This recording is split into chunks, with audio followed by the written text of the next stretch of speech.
चाषींको पाई खुशी खबर एही दिन एकाउंट को आसिबो 21तम किस्ती टंका। निकटरे सरकार चाषी को पीएम किसान योजनार 20तम किस्ती टंका पठाइथिले। प्रधानमंत्री किसान सम्मान योजनार परवर्ती 21तम किस्ती सेमानंक बैंक अकाउंट रे आसिबाकु जाउछि। एपर्यंत मोट 20तम किस्ती जारी करा जायछि एवं चाषी माने 21तम किस्ती पाई बहुत दिन धरी अपेक्षा करिथिले। एथर पीएम किसान रो 21तम किस्ती नवेम्बर किंबा डिसेम्बर मासरे जारी करा जाय परिबो।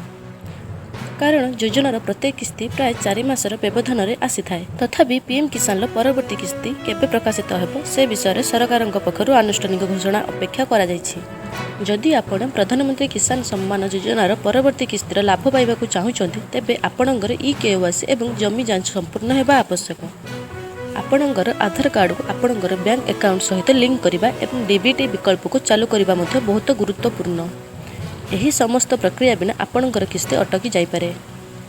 प्रधानमंत्री किसान ई-केवाईसी करिवार सहज उपाय। जदि आपण एपर्यंत पीएम किसान पई ई-केवाईसी करि नांती तेबे आपण पीएम किसान रो वेबसाइट pmkisan.gov.in रे ओटीपी माध्यम रे किंबा सीएससी केंद्र रे बायोमेट्रिक्स माध्यम रे यहा करि परिबे। 2 रे ई-केवाईसी विकल्प उपरे क्लिक करंतु।